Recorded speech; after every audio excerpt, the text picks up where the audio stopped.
It's so wild to watch people going after Ben Shapiro because he said Social Security is a Ponzi scheme. Because it is a Ponzi scheme. It is so obviously a Ponzi scheme. First of all, the nation I live in was founded by colonization. And it's a pretty awesome country. It's probably the country you live in too. And that just shows how awesome colonization was. That's the problem with hood ghetto people. It has nothing to do with their surface. The critique is that hood ghetto people at their core are terrible people who are holding society back, who are holding their people back, who are holding future generations of their family back. This is the Older Millennial, one of the biggest far-right lunatics, content creators on TikTok. This man, and I'm using the word man ridiculously loosely, as real men don't act like children on the internet. And I feel like that would be an insult to children, as this dude is much, much worse. This man is the textbook definition of insane. Not only does he guzzle down Trump's milk, he dabbles in all the typical right-wing nonsense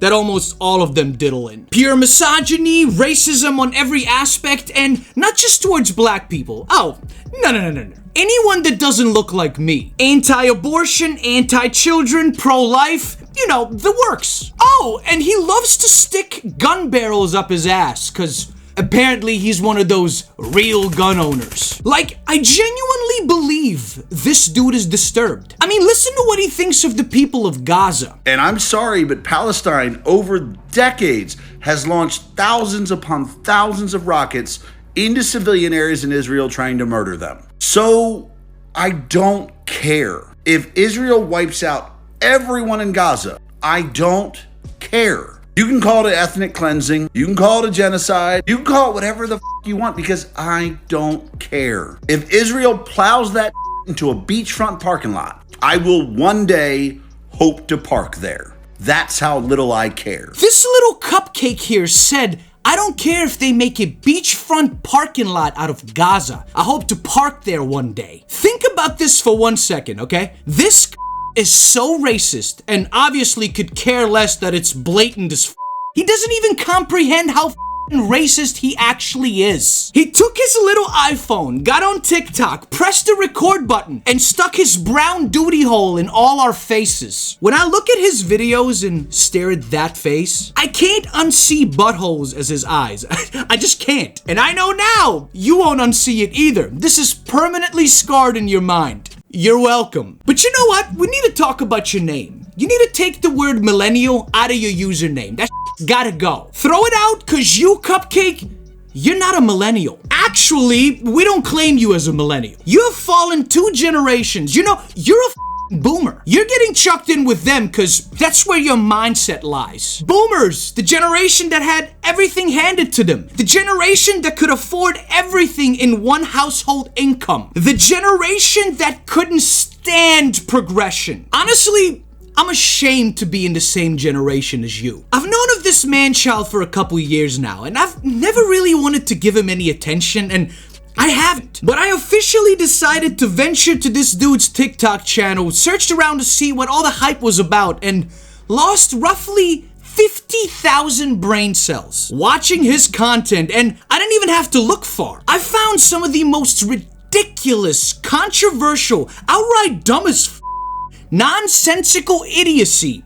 You have to see this for yourself. What's actually remarkable is the confidence behind the delivery to all his lies. He believes every single thing that I'm about to show you. Politics 101, what is the fundamental difference between the left and the right? Well, I certainly didn't think I'd be having this discussion with Chris Angel, but let's do it. Simple-minded answer is that conservatives are anti-change and progressives and liberals are pro-change. I didn't think you'd be that wrong in the first sentence you said. Conservatives are not anti-change. There's nothing about conservative that is anti-change. You understand that most business owners are conservative. Everything about their life changes when they open that business and they grow that business. The only thing that conservatives are anti-change about is the governing rules of our system. They believe that you shouldn't modify the rules to appease new people. And that's reasonable considering it's worked pretty well. And you say the progressives are pro-change. Weirdly enough, I can agree with you. The problem is they are pro-change for the sake of change. They are pro-changing just because They don't like it anymore. Just because they can't be successful under the current system. Just because they're not willing to work hard enough to be successful under the current system. So they are pro-change for their own benefit. And we start off with the banger. God, is there a lot to unravel here? Progressives don't just want progression because it only benefits them. The change that we want doesn't just significantly help us, it helps everyone. Republicans, Democrats, Libertarians, everyone. You're thinking of the change that right-wing conservatives like you want. Changes that only benefit white men. Men from the mountains of Caucasus. Anything that doesn't help the white man, they want nothing to do with it. Conservatives are not anti-change. There's nothing about conservative that is anti-change. You understand that most business owners are conservative. Everything about their life changes when they open that business and they grow that business. I think you failed to comprehend that liberals also own businesses. Just because you don't shop at those stores or outlets doesn't mean they're not real businesses, dumb. You're also forgetting that, yes, opening a business does change your private life around. And maybe the people that are in your family, their lives might also change. But that's the extent of your change. It only benefits you and yours. Your fellow man? Pfft, hell no. You're not understanding the word change. Change also means regulating those guns that you love so much. See, change in a positive way, change that benefits others that you don't know personally, is absolutely incredible to do. When you actually take the power to change, your action shouldn't avail just you, but everyone else around you. Not saying that personal change isn't good for you and yours, but valid change, real change, world change should help us all. And that's what right-wing conservatives like you just cannot do. Selfishness and a lack of empathy are a big problem on the right. So Donald Trump is now threatening the American people and people who don't like him. So when somebody uses the term bloodbath, they are threatening the American people and those who don't like them. Well, I mean, I'm glad nobody else in politics has ever used that word. But as Politico.com reports tonight on the, quote, bloodbath at the RNC. Headlines calling it a, quote, bloodbath. Be a bloodbath. Not only is it going to be a bloodbath. The difference between these people saying bloodbath and Donald Jennifer Trump saying bloodbath is in the aspect of the metaphor. These people don't have anything to back it up that they'll commit a bloodbath or that there will actually be a bloodbath. It's a metaphor. And I already know you're gonna say, but Donald Trump used it as a metaphor. Yeah, only problem is Donald Trump did something that turned into a bloodbath. January 6th, 2021, that insurrection at our Capitol became a bloodbath. So when he says there will be a bloodbath, I believe him. The reason why you got all these surface level critiques about hood ghetto people. Dude, our critiques of hood ghetto people aren't surface level. Like, surface level is critiquing the way they dress. Where I grew up in South Philly, I dressed like them. Surface level would be critiquing the way they talk. Again, dude, I grew up in South Philly, I talked like them. Dude, it cringes me the out seeing blatant racists talk about racial things that they have no clue about. And the christening of their explanation is the word they. Every single time any racist is talking about a marginalized group, they like to use the words they or them. And I know most of you people that are watching my videos, which is apparently typically right-wingers, y'all won't know what the I'm talking about. You're gonna say liberals and leftists use they, them as pronouns all the time. No. Not the same thing. It's their deliverance of the words they and them. These people are so racist, they can't even hide their racism vocally. Their body language alone screams, I'm a proud racist. And they say that with their whole chest out. I wanted to be one of them. On a surface level, I loved everything about them growing up. But then I grew the up and I recognized all the below the surface. The way they glorified violence, the way they glorified gang culture, the way they glorified drug use, the way they glorified being poor, the way they glorified taking advantage of people, the way they glorified having multiple baby mothers that they don't take care of, the way they glorified getting their government checked. That ain't surface level. Surface level, hood ghetto people are cool as they're intimidating. They're scary to most people. No, my critique of hood ghetto people has nothing to do with the surface. It has to do with who they are at their core, who they want to be in the future. Because hood ghetto people have no dreams. They want to get off the corner and work at the actual crack house. Okay, stop. Stop the video. I mean, dude, did you even go back and rewatch that stitch of yours? Because if you had even a sliver of rationale and empathy, you'd hear the utter racism coming at your pie hole. I think the word ghetto needs to be put on the list of words that have aged badly and that we should not use anymore. Because we now understand the core meaning behind them. Example, the word gypsy is derogatory. It should be Romano. The R word is beyond up. It should be disabled. We understand that now. When you say ghetto hood people, we know what you mean. It's a band-aid for the word that you actually want to use. And that word ends with an R. You realize how ridiculous that statement is, right? How does it feel to sell out to colonization? First of all, the nation I live in was founded by colonization. And it's a pretty awesome country. It's probably the country you live in too. And that just shows how awesome colonization was. You live in a country that only exists because of colonization, and then you live in that nation while bitching about colonization. Meanwhile, you'd have a very hard time moving anywhere that wasn't colonized, because in total, that would be 4 nations in the world. And those nations being Korea, a peninsula where half of it is ruled by a little weirdo, Japan, a nation where Yao Ming only existed because we dropped a nuke on his ancestors, Thailand, where there's equal populations man, woman, and ladyboy, who can all be slept with for $5 American, and Liberia, which I guarantee you couldn't point out on a map. In case you were wondering, it's in Africa. Y'all need to stop saying colonization like it's a bad thing. Every nation that is worth living in has been heavily colonized. All the nations that haven't been colonized generally aren't great. And if they are great, they only are great because America, the colonization capital, has spent billions of dollars to defend them. This man is proud of the blatant extermination of a group of people that lived on the land that the United States sits on for tens of thousands of years, well before the elder millennial and his white-ass ancestors swarmed their way over here to grape, unalive, murder, and torture everyone that's not cooperating with their schemes. Why do you right-wingers think of other nations as holes? You're proud of colonization that glorified entering another nation, someone's home, taking it over via force 95% of the time, and then completely changing that country's political government. Does that make a colonized nation good? Cause I hate to hurt your little feelings, but the United States is far from the greatest country. It's actually one of the worst, and I've lived in multiple. I've experienced other cultures and politics of several nations, and this is by far, hands down, the one country that could give one single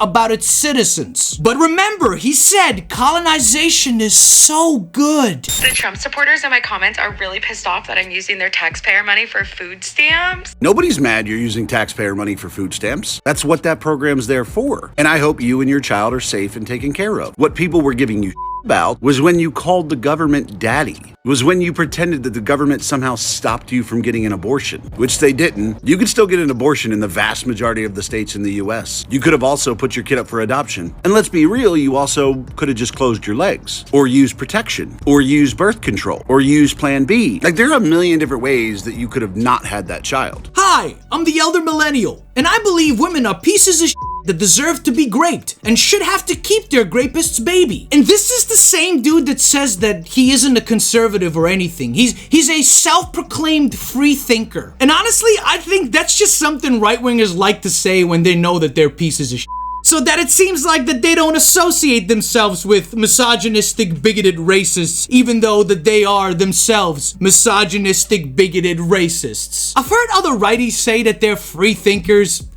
No, you're not, Cupcake.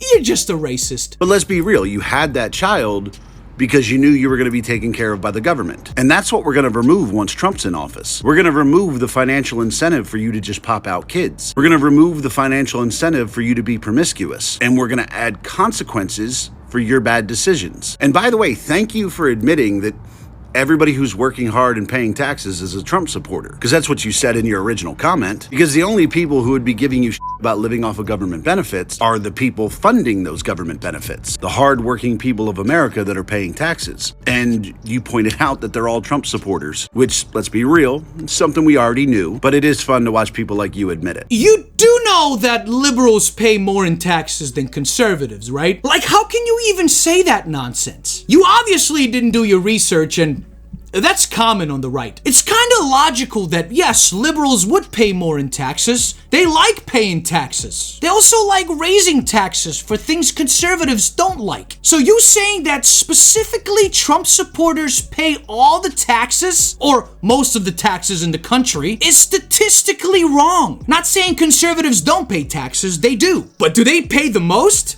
I don't think so. You know, being a Trump supporter, there's one thing I'm really getting tired of, and that's the winning. Trump completed his merger today. His net worth is now higher than it has ever been in his entire life. He is now on Bloomberg's world's 500 richest people. Oh, and I know you liberals would need some confirmation, so I went to your source. Even NBC says Trump's net worth reportedly soars to $6.5 billion. And just in case you needed other confirmation, here's USA Today. Trump is now one of the 500 richest people on the planet. Oh, Daddy Trump. Oh, yes. I love knowing that you're one of those rich people on the planet that I've helped get there by funding your scheme called campaign. Oh, Daddy Trump, give me more. Give me all of it. Y'all just love guzzling that man's don't you? I'm gonna show you a clip of Jon Stewart on The Daily Show. It's gonna perfectly explain why I can't stand mother like him. Here's the clip. If you want to love Trump, love him. Go to the rallies, buy the sneakers. You want to give him absolute power? You want him to be the leader uber alles? You want him to have the right of kings? You do you. But stop framing it as patriotism. And of course, he has his applause ready. No, John, we don't want to give Trump any of that. We don't want him to have the right of kings. We don't want him to have absolute power. We don't want him to be the leader uber alles. No, we just want to elect him as president. We want to give him the same power we gave Biden, same power we gave Trump, same power we gave Clinton and Reagan and Johnson. We just want to elect him as president where he'll have power restricted by the Constitution. Like, how the is it that if we elect Biden, we're electing a president, but if we elect Trump, we're electing the leader uber alles with absolute power and a dictator? No, bro, we want to elect him as president, as we are constitutionally allowed to do, and we want his power mitigated by the Constitution. We want him to have to work with Congress to get things done. We just want to elect him as the president. You have to be the only MAGA supporter that I've ever heard say, no, I don't want Trump to be a dictator. Most of y'all think he does. Even he thinks it. I'm gonna be, he keeps, we love this guy. He says, you're not gonna be a dictator, are you? I said, no, other than day one. We're closing the border and we're drilling. After that, I'm not a dictator. So if he's saying that he wants to be dictator for a day, why don't you believe him when he says that? You believe everything else he says? I think the quote dictator for a day doesn't mean a day in Trump's term. A day means a year, or possibly even all 4 years. But there's no worry. I'm not worried. Trump has no chance in November, y'all. There are more people that hate that than there are people that like him. Trust me. It's so wild to watch people going after Ben Shapiro because he said Social Security is a Ponzi scheme. Because it is a Ponzi scheme. It is so obviously a Ponzi scheme. And look, I know a lot of you have probably heard the phrase Ponzi scheme, and you think you know what it means, but if you don't, let me quickly explain it to you. So a Ponzi scheme is an investment fraud that pays existing investors with funds collected from new investors. With little or no legitimate earnings, Ponzi schemes require a constant flow of new money to survive. That's exactly what Social Security does. Like, we would not be able to pay out the Social Security payments for people currently on Social Security if we did not have millions of Americans working and paying into that system. They are using the money being paid in by us right now to make the payments to the people that are currently retired. That's a